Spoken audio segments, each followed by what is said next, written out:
Hello guys, welcome back sa YouTube channel natin, Jerry's TV. For today's video guys is papasyal ko kayo guys dito sa villa number 1. Ayan, kita nyo guys, walang mga glass. So mayroong problema yung villa number 1. So check natin guys, let's go. So ayan guys, as you see guys, nakikita nyo. Ayan, meron na namang sagala dito. So ayan guys, yung window guys. Ayan, binaklas namin.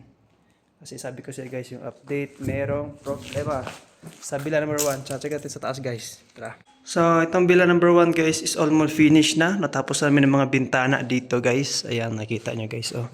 Ito yung sa mga CR. Ayan. Ito yung sa mga bintana niya. At sa mga fix guys. Yan, naglagay kami dito ng malaking fix. Double din ito guys. So, dito pang 3 piraso pa lang lagay namin na glass. Ayan. Meron na yung glass siya. Ayan guys, kita nyo guys. Ayan, meron na yung glass. So, ang glass niya na iba is nandito. Yan, ikakabit pa namin yan. Malaki yan guys. Almost 3 meters yung height. At saka 1 meter yung width. So guys, punta tayo sa taas. Let's go. Ito na yung second floor guys. Ayan, as you see guys, almost complete na. Meron ng mga bintana yung mga room niya dito. Sa mga CR, meron na din. Ayan guys, ito yung pinakamalaki guys. Same pa rin yung layout sa villa number 1. Meron siya, ang tawag niyan is 4 panels. Ayan.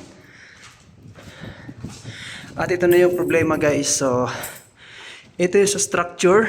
Tinanggal namin lahat. Ayan, nakita nyo guys, wala nang mga salamin. Yung iba, walang salamin. Ayan guys, oh. Kasi, nag-moist siya. Kagaya doon sa taas guys, oh. Ayan.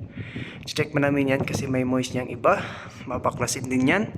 Yung mga window is okay naman. Wala siyang moist. So, pinaklas lang namin. So, ito yung layout niya guys. So, ayan.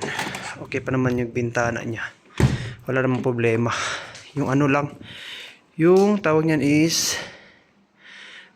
tawag niyan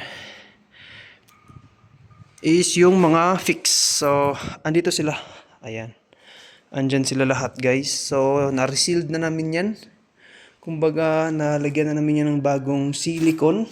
Ayan. Yan, nilagyan na namin yan ng mga silicone guys. Kumbaga, binaklas namin, nilinis at ni-reseal. Kumbaga, nilagyan ng bagong silicone para hindi mag-moist sa loob. Kasi ang problema nito guys is nag-moisture siya. Ito guys, yan. Isa wala dito. Nag-moist siya sa loob. Meron siyang tubig. So, kailangan siya naka-sealed at dapat secured yung mismong glass sa loob. So, ayan guys, binaklas namin lahat. So, okay naman yung sukat kasi nakabit na namin to. Ang nangyari lang dito guys is nagka-problema, nagka-moisture sa loob. So, yan yung problema na kinaharap namin ngayon or inaasikaso namin ngayon guys. Kasi yan, ito yung update sa trabaho namin guys. Madami-dami to guys. Almost lahat. May naiwan lang sa ibabaw. Yan. Yan. Ganyan guys, oh. May nakita nyo sa video. Yun siya klaro. Pero meron siyang moist. Meron siyang parang tubig sa loob. So, sa ngayon is tinesting namin. Hopefully na wala na siyang moisture. Ayan guys, nakita nyo guys. Ayan. Wala naman siya. Ito yung loob niya.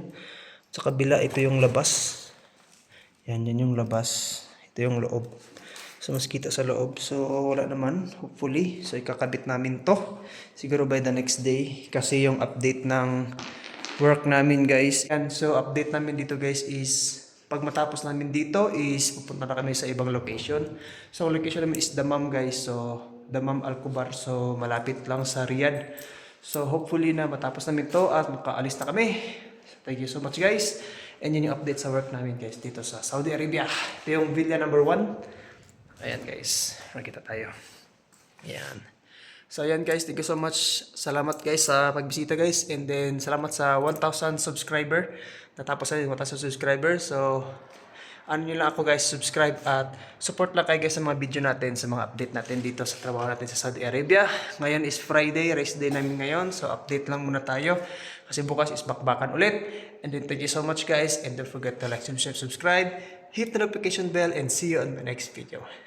Thank you so much guys. See you on my next vlog. Peace yo!